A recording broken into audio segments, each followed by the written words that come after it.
আসসালামু আলাইকুম রহমতুল্লাহ বরাকাতুহ। আলহামদুলিল্লাহ ওয়াসসালাতু ওয়াসসালামু আলা রাসূলিল্লাহ বাদ। সুপ্রিয় দর্শক শ্রোতা ভাই বোনেরা, আমাদের জীবনের যে কোনো গুরুত্বপূর্ণ কাজে, যে কোনো গুরুত্বপূর্ণ সিদ্ধান্তে আমরা যদি চূড়ান্তভাবে সফলতা নিশ্চিত করতে চাই, তাহলে দুটি কাজ করতে হবে। তার একটি হলো সংশ্লিষ্ট কাজ শুরু করবার আগে, আরেকটি কাজ হলো পরে। যে কোনো কাজ শুরু করার আগে একজন মুমিন আল্লাহ সুবহানাহু ওয়া তাআলার প্রতি পরিপূর্ণ আস্থা, পরিপূর্ণ ভরসা এবং তাওয়াক্কুল যদি করেন, তাহলে তিনি সে কাজে চূড়ান্তভাবে সফল কাম হবেন। আল্লাহ সুবহানাহু ওয়া তাআলা কোরআনে কারীমে বলেছেন, ফাইজা আযামতা ফাতাওয়াক্কাল আলাল্লাহ। যদি কোনো কাজ করার ব্যাপারে তুমি ভেবে চিন্তে সিদ্ধান্ত গ্রহণ করে থাকো, তাহলে আল্লাহ সুবহানাহু ওয়া তাআলার প্রতি ভরসা করো, আস্থা রাখো, তার প্রতি ন্যস্ত করো তোমার সংশ্লিষ্ট কাজের সফলতাকে। অন্য আয়াতে তিনি বলেছেন, ওমান ইয়াতাওয়াক্কাল আলাল্লাহ ফাহুয়া হাসবুহ। যে ব্যক্তি আল্লাহর প্রতি ভরসা করবে, তাওয়াক্কুল করবে, আল্লাহ তার জন্য যথেষ্ট হয়ে যাবেন। আর আল্লাহর যার জন্য যথেষ্ট হয়ে যান, সে ব্যক্তি কখনো ব্যর্থ হতে পারে না।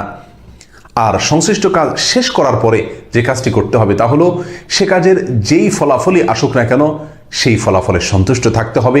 আল্লাহর ফয়সালায়, আল্লাহর সিদ্ধান্তে, আল্লাহর কাজার উপরে সম্পূর্ণরূপে যখন বান্দা রাজি থাকবে, সন্তুষ্ট থাকবে, আল্লাহ সুবহানাহু ওয়া তাআলা তাকে ওই কাজের উত্তম থেকে উত্তম পরিণাম দেখাবেন এবং সে দেখতে পাবে কিভাবে সে সৌভাগ্য অর্জন করছে।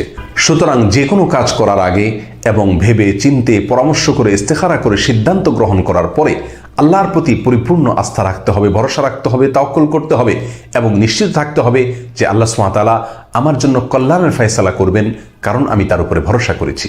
আর কাজটি সম্পাদিত হওয়ার পরে, শেষ হওয়ার পরে তার বাহ্যিক ফলাফল যাই হোক না কেন, সম্পূর্ণরূপে আল্লাহর প্রতি সন্তুষ্ট থাকতে হবে।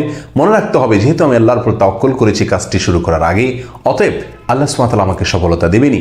বাহ্যিকভাবে যদি আমার সে কাজে সফলতা আমি নাও দেখতে পাই, নিশ্চিতভাবে জেনে রাখতে হবে চূড়ান্ত সফলতা আমার জন্য অপেক্ষা করছে, এর ভেতরেই আমার জন্য মঙ্গল নিহিত আছে। আল্লাহ সুবহানাহু ওয়া তাআলা আমাদের সকলকে সকল কাজে, সকল সিদ্ধান্তে এভাবে সফল কাম হওয়ার তৌফিক দান করুন, সার্থক হওয়ার তৌফিক দান করুন।